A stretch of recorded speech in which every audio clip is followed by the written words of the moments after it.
Dear students, organic photochemistry में semester 3 MSc के विद्यार्थियों का मैं पुनः स्वागत करता हूं। मैं doctor Pushkar Raj Meena, associate professor in chemistry, SP government college Savara. जैसा कि आपको पता है कि आज हम कार्बोनिल कंपाउंड्स की फोटोकेमिस्ट्री का अध्ययन करने जा रहे हैं। तो इसमें मैंने आपको कल बताया था कि हम कितने प्रकार की रिएक्शंस का यहाँ अध्ययन करने वाले हैं। तो हम एक एक करके शुरुआत करते हैं आज।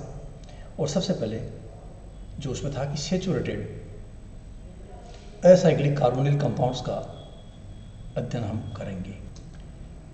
ये देखिए आपके सामने कि the photochemistry of carbonyl compounds में be studied under the following categories. ये कैटेगरीज मैंने कल आपको बताई थी कि इनमें हम इसका अध्ययन करेंगे। Saturated acyclic and cyclic compounds, beta gamma unsaturated carbonyl compounds, alpha beta unsaturated carbonyl compounds, cyclohexadienones, intermolecular cycloaddition reactions, dimerization and oxetane formations. तो इनमें से हम सबसे पहले आज हम पहला हेडिंग ले रहे हैं इसमें कि photochemical reactions of saturated acyclic carbonyl compounds. तो देखिए, the photochemistry of acyclic carbonyl compounds are dominated by three types of reactions. The first is Norris type first reaction, the second is Norris type second reaction, and third is the photo reduction. So first of all, we are going to discuss in detail the Norris type first reaction. Norris type first reactions are also known as alpha cleavage. In this reaction, saturated carbonyl compounds undergo photo induced carbonylation, means CO is discarded from the molecule in the gas phase.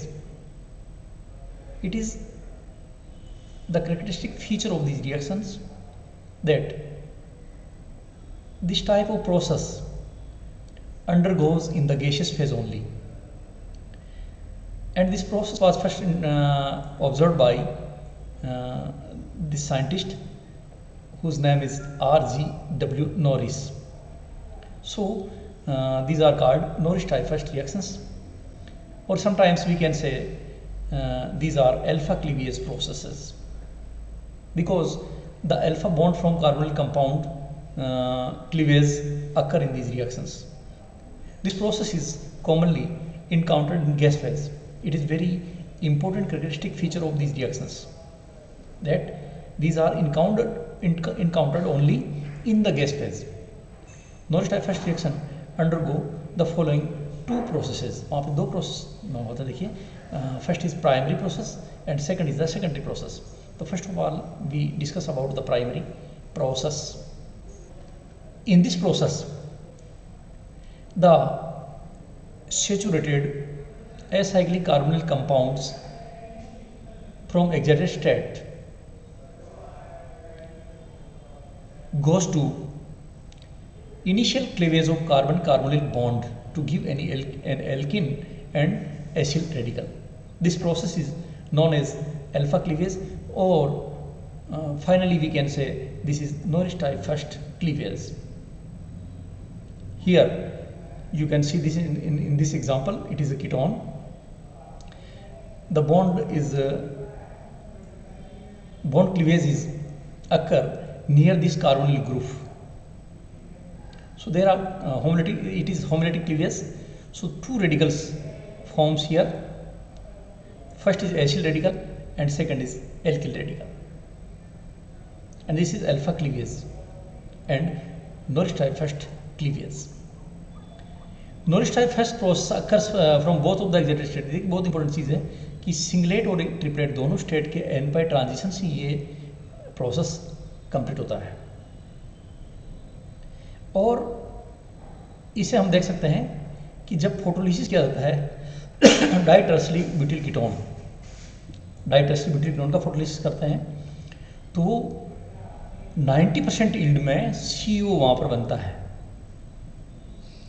यानी डिकार्बोनिलेशन वहाँ पर होता है और 90% carbon monoxide वहाँ प्राप्त होती है, और दोनों स्टेट से होती है, T1 से भी होती है और S1 स्टेट से भी होती है। और इससे हम ये क्लियरली पता लगा सकते हैं कि नॉरिश टाइफस रिएक्शन जो है proceeds through both of the excited states, triplet और singlet. Now we have to know about the life times of these states in these compounds. तो हम इस लाइफ टाइम की बात करते हैं, तो देखिए सिंगलेट स्टेट का लाइफ टाइम है 4.5 to 5.6 × 10⁻⁹ सेकंड है, और इसका अगर आप बात करते हैं किसकी ट्रिपलेट स्टेट की, तो 0.11 × 10⁻⁹ सेकंड है। और ये इस बात को इंडिकेट करता है बाय कैलकुलेशंस कि सिंगलेट स्टेट्स हैं, ये ट्रांसफॉर्मेशन 100 टाइम्स फास्टर होना चाहिए टाइप फर्स्ट रिएक्शंस का। और यानी ट्रिपलेट से ये एक्साइटेशन ज़्यादा होना चाहिए। n-pi स्टेट से हो रहा है, ये तो हमने पहले क्लियर कर दिया कि pi से नहीं हो रहा है, यहाँ n-pi से हो रहा है। और n-pi में भी लोवेस्ट एनर्जी स्टेट जो होनी चाहिए वहाँ से हमारा ये ट्रांसफॉर्मेशन होता है, और 100 टाइम्स ज़्यादा संभावना है कि ट्रिपलेट स्टेट को लोअर लेवल पे आना हो। तो ये इसकी लाइफ टाइम के आधार पे हम ये बात कह सकते हैं। और ऐसी बहुत सारी स्टडीज़ है, उनसे ये पता चला है कि दोनों स्टेट से रिएक्शन होती है। तो सबसे अच्छा इसमें एक देखिए स्टडी, उसका एक एविडेंस के रूप में कि स्टडीज़ विद ट्रिपलेट क्वेंचर्स मतलब जो अभिक्रिया को रोक देते हैं, मैं आपको पहले भी क्वेंचिंग के बारे में बताया था। तो the studies with triplet quencher, जो ट्रिपलेट स्टेट को क्वेंच कर लेते हैं, पकड़ लेते हैं, such as 1,3-cyclopentadiene have also shown that Norrish types process occur from both of triplet and singlet states. तो ये इसका एक एविडेंस में एक स्टडी कि दोनों स्टेट से ये ट्रांसफॉर्मेशन होता है। तो ये हमारा प्राइमरी प्रोसेस हुआ। देखिए किन के बारे में हम बात कर रहे हैं, सेचुरेटेड नॉरिश टाइफस रिएक्शन का, ये समझ लीजिए आप प्राइमरी प्रोसेस। अब इनका सेकेंडरी प्रोसेस हम अगर देखते हैं, तो देखिए इसमें जो रेडिकल्स बनते हैं वो किसी निम्न में से किसी एक तरीके से स्टेबलाइज हो जाते हैं। तो the initially formed alkyl and acyl radicals are stabilized by one of the following secondary processes. कोई भी एक प्रोसेस इसमें लगता है, और सबसे महत्वपूर्ण और सबसे कॉमन प्रोसेस वहाँ पे जो है सबसे ज़्यादा होने वाला वो है डीकार्बोक्सिलेशन, जिसमें CO वहाँ से निकलता है। तो इसमें क्या करता है, एसिल रेडिकल जो है CO को रिलीज करता है और एक नया एल्किल रेडिकल और बनाता है। जो पुराने वाले एल्किल रेडिकल्स हैं रिकम्बाइन भी हो सकता है और एल्केन बना देगा एक हायर एल्केन, और या फिर उसमें इंटरमोलिकुलर हाइड्रोजन एब्स्ट्रक्शन भी हो सकते हैं, दो प्रकार से। तो उससे एल्केन और एल्किन बनते हैं। तो ये डिकार्बोनिलेशन कहलाता है, यानी CO मॉलिक्यूल का निकल जाना वहाँ से। फिर से बता रहा हूँ आपको, डिकार्बोनिलेशन जब होता है तो ये एसिल रेडिकल से होगा, क्योंकि रेडिकल तो बाहर पहले बन चुके हैं, तो एसिल और एल्किल। तो एसिल रेडिकल से कार्बन मोनोऑक्साइड फिर निकल जाएगी, तो डिकार्बोनिलेशन हो गया, और एक नया एल्किल रेडिकल आएगा। वो रेडिकल, नया एल्किल रेडिकल, पहले से जो रेडिकल बना हमारा एल्किल रेडिकल फर्स्ट क्लीवेज में, प्राइमरी प्रोसेस में, उसके साथ में रिकम्बाइन होके और ये एल्केन बना सकता है, हायर एल्केन। या फिर वो क्या करता है कि आपस में ये हाइड्रोजन एब्स्ट्रक्शन कर सकते हैं, एसिल से एल्किल ले सकता है या एल्किल से एसिल ले सकता है, और इंटरमोलिकुलर हाइड्रोजन ट्रांसफर होता है दोनों रेडिकल्स का, और नए एल्केन और एल्किन वहाँ पर बन सकते हैं। तो अब देखिए आप इसमें ये किस तरह से होता है, तीनों पॉसिबिलिटी यहाँ पे देखिए हमने देख ली है। ये हमारा एक एसिल रेडिकल जो प्राइमरी प्रोसेस में बना है, वो उसका डिकार्बोलेशन हो गया, तो ये कार्बन मोनोऑक्साइड निकल के नया एल्किल रेडिकल आ गया। ये एल्किल रेडिकल जो नया बना है, ये उस एल्किल रेडिकल से जो पहले से बना हुआ तैयार पड़ा वहाँ पे, उसके साथ में रिएक्शन करके एक नया एल्केन बनाता है बड़ा। ये रिकॉम्बिनेशन प्रोसेस कहलाता है। डिकार्बोक्सिलेशन हो गया और रिकॉम्बिनेशन हो गया, और इंटरमोलिकुलर हाइड्रोजन एब्स्ट्रक्शन भी हो सकता है। देखिए कि इससे ये हाइड्रोजन ले ले या इससे ये हाइड्रोजन ले ले, तो आपस में एक्सचेंज कर लेते हैं। यहाँ पर फिलहाल क्या है कि इससे ये एल्किल हाइड्रोजन लेता है, ये बताया गया है। दूसरा प्रोसेस ये भी है कि जहाँ इससे ये भी ले सकता है, तो उसको हम हाइड्रोजन एब्स्ट्रक्शन की जब बात करेंगे वहाँ और विस्तार करेंगे। तो यहाँ देखिए आप इस यहाँ से इस हाइड्रोजन को इसने ले लिया तो यहाँ एल्केनिक डबल बॉन्ड हो गया।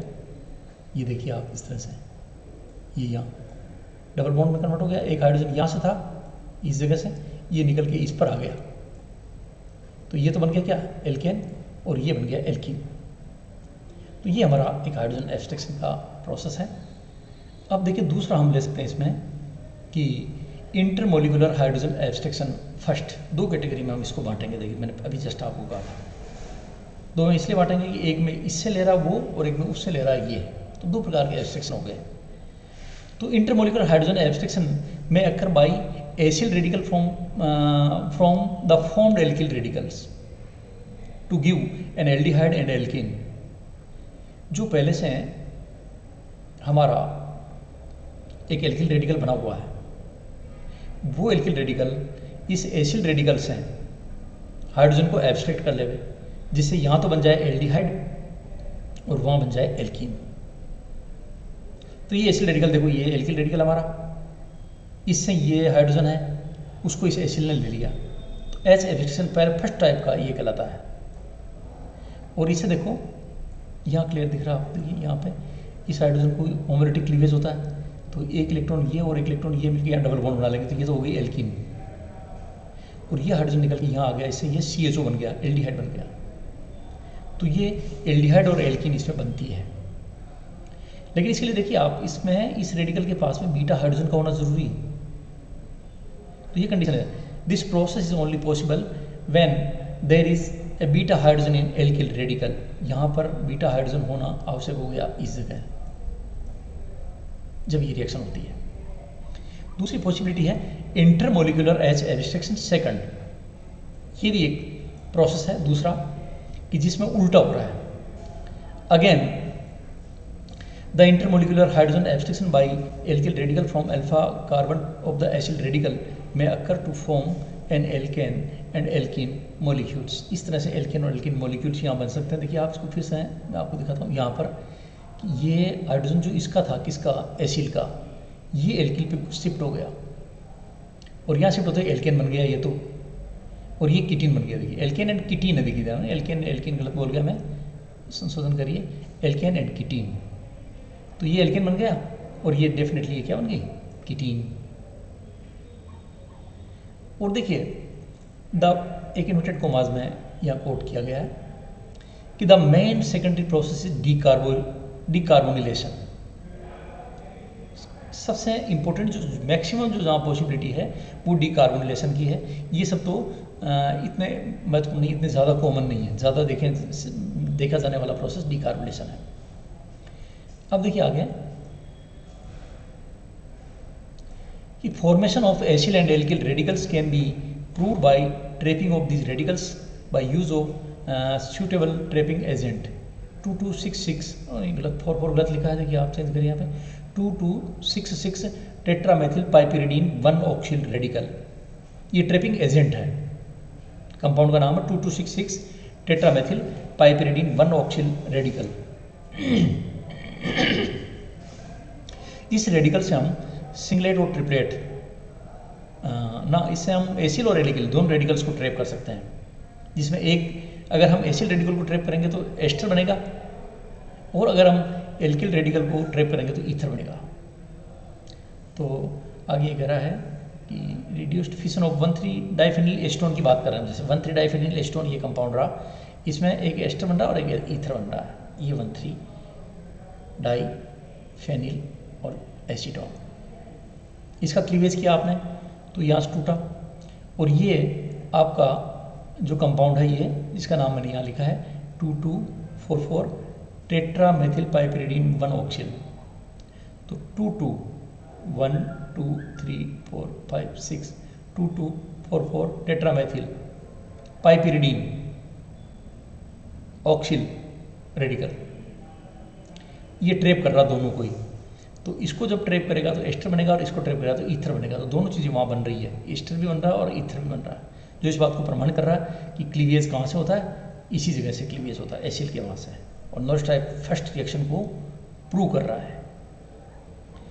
Norris type first cleavage is given mostly by these ketones whose n pi state is in the lowest excited state. होना ही है जहाँ एन पाई स्टेट लोवेस्ट होती है वहाँ से ये रिएक्शन नॉरिश टाइप फर्स्ट होती है।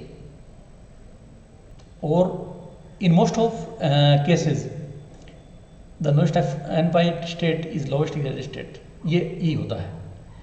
अब देखिए इसका क्या है कि हाउएवर एग्जाम्पल एक देखिए कि हम ज़रूरी नहीं कि हम इसी से करें, कई बार पाई पाई ट्रांजिशन भी पॉसिबल है। इसका एग्जाम्पल बहुत ही इंटरेस्टिंग यहाँ पर है कि di aryl ketone is less efficient because N pi excited state is most lowest is not most lowest excited state. ये एग्जाम्पल कंट्रोडिक्टरी है, ये उसकी वैसा नहीं है। यहाँ एन पाई से नहीं होता, यहाँ पाई पाई से हो रहा है कि alpha cleavage of aryl alkyl ketones and diaryl ketones. Aryl system आ गया एक तरफ कीटोनिक ग्रुप के, तो वहाँ पर ये एन पाई ट्रांजिशन लेस एफिशिएंट हो जाता है क्योंकि इसकी एनर्जी ज़्यादा हो जाती है, और पाई पाई स्टेट की जो वहाँ एनर्जी कम हो जाती है, इसलिए वहाँ से ये प्रोसेस संपन्न होता है। देखिए आप ये 100 कैलोरी से S2 पे चला गया और 76 कैलोरी पे हमारा S1 पाई पाई है। एन पाई के लिए जो S2 स्टेट है वो एन पाई स्टेट है और ये पाई पाई स्टेट 76 कैलोरी पे है। तो ये डाइफेनिल कीटोन में ये इस तरह से रिएक्शन यहाँ से होगी, किससे? पाई पाई ट्रांजिशन से। तो Norrish type first there is preference for the formation of most stable alkyl radical. देखिए ये तो ऑब्वियसली आप जानते हैं, एल्किल रेडिकल्स को जब आप पढ़ते हैं या उनको उनके बारे में जो करेक्टर समझते हैं कि दो प्रकार के रेडिकल बनने की संभावना है। इसमें देखिए आप यहाँ से ये बनेगा तो प्राइमरी होगा और ये यहाँ से टूटता तो टर्सरी रेडिकल। ये देखिए ये टर्सरी रेडिकल बनता है और ये आपका इधर से टूटे तो ये प्राइमरी रेडिकल बनता है 1 डिग्री और 3 डिग्री। तो कौन ज़्यादा स्टेबल है? 3 डिग्री। इसलिए जब ये दो संभावनाएं हो तो वैसा रेडिकल या क्लीवेज उस तरफ से फैसिलिटेट होता है जहाँ से अधिक स्टेबल रेडिकल आपका बनता है। तो ये यहाँ से नहीं टूटकर यहाँ से ही टूटेगा क्योंकि ये 3 डिग्री रेडिकल बना रहा है और ये 1 डिग्री रेडिकल बना रहा है। 1 डिग्री रेडिकल 3 डिग्री की तुलना में कम स्थायी होता है और हम अधिक स्थायी रेडिकल की तरफ बढ़ेंगे तो यही डेफिनेटली वहाँ पर आपको मिलेगा। अब इसके बाद हम देखिए नेक्स्ट जो हमारा टॉपिक आएगा वो है नॉरिश टाइप सेकंड रिएक्शन, है ना। तो आज मैंने ये सारा आपको बताया है, तो आपको इसको ध्यान से रिवाइज करना सारा नॉरिश टाइप फर्स्ट रिएक्शन के बारे में इतनी सारी चीज़ें आपको आनी चाहिए। और कल हम नॉरिश टाइप सेकंड रिएक्शंस को पढ़ेंगे। Thanks to all of you, thank you.